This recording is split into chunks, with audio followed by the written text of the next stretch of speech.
Bonjour Stéphane, tu es directeur de la communication chez Ford France. Bonjour. Bonjour. Sur Presse Citron, on s'intéresse beaucoup aux voitures communicantes. Et est-ce que tu peux nous dire un petit peu chez Ford quelle est la politique en la matière et nous expliquer quelles sont les différences entre MyFord Touch, Ford Sync et MyFord Mobile?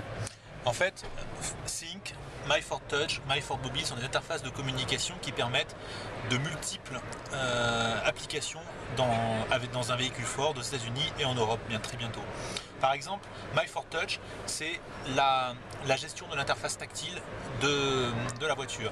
Donc avec un MyFord Touch, on peut commander la radio, la navigation, le système de chauffage et climatisation, tout le système d'information de la voiture. C'est, je dirais, une interface simple qui permet de gérer sa voiture. La musique, le téléphone. Exactement, l'interface entre le conducteur et la voiture. Sync, c'est la plateforme de communication. Sync permet de faire communiquer la voiture avec tous les appareils portatifs, lecteur MP3, ordinateur portable, avec une clé 3G, GSM, et donc de mettre la voiture en connexion avec tous les outils portatifs qu'aujourd'hui on est amené à posséder ou à utiliser. Donc ça peut se passer en Bluetooth ou alors directement avec une connexion filaire par câble en USB ou en prise audio? Ça peut être par connexion filaire en USB, en Bluetooth, ou avec Sync, on peut aussi avoir une connexion Wi-Fi en pluguant une clé 3G, et là qui permet d'avoir un point Wi-Fi sur toute la voiture. D'accord. Pour le conducteur et les passagers. Donc avec Sync, on peut avoir par exemple ces messages, ces SMS qui sont réceptionnés dans la voiture et donnés vocalement pour le conducteur. D'accord.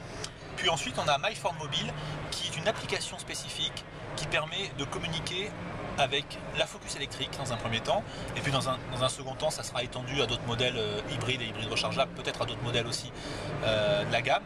Mais dans un premier temps, avec MyFord Mobile, un possesseur de Focus électrique pourra avoir toutes les informations de sa voiture sur son smartphone et ainsi connaître son autonomie à n'importe quel moment de la journée, connaître également s'il connaît son point de destination, s'il peut le rejoindre ou s'il a besoin de se recharger et où il peut trouver des points de recharge.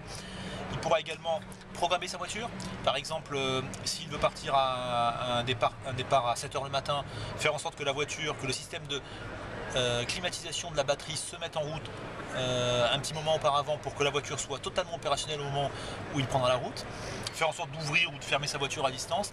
C'est l'interface de communication en l'occurrence entre le conducteur à distance, entre le conducteur et la voiture. Ces applications, elles sont disponibles sur des plateformes mobiles de type iPhone ou Android? Pour MyFord Mobile, c'est disponible effectivement c'est utilisable sur un iPhone et c'est utilisable sur Android. Et ces trois systèmes que tu viens de décrire sont disponibles sur les Ford, sur le marché américain, notamment Sync depuis pas mal de temps. Qu'en est-il du marché européen? Alors Sync va arriver en Europe sur la Focus. Alors la Focus est commercialisée à partir de fin mars, début avril, et ça sera introduit fin d'année 2011, début 2012 sur la future Focus, sur la Focus. Et ça arrivera également sur les modèles C-Max et sur les autres modèles de la gamme au fur et à mesure de leur mise à jour ou remplacement. D'accord, j'ai vu que Ford lançait 20 nouveaux modèles dans l'année qui vient en Europe. 20 nouveaux modèles en Europe sur les 3 prochaines années. Sur les 3 prochaines années. Ouais. D'accord. Très bien, je te remercie. Merci beaucoup.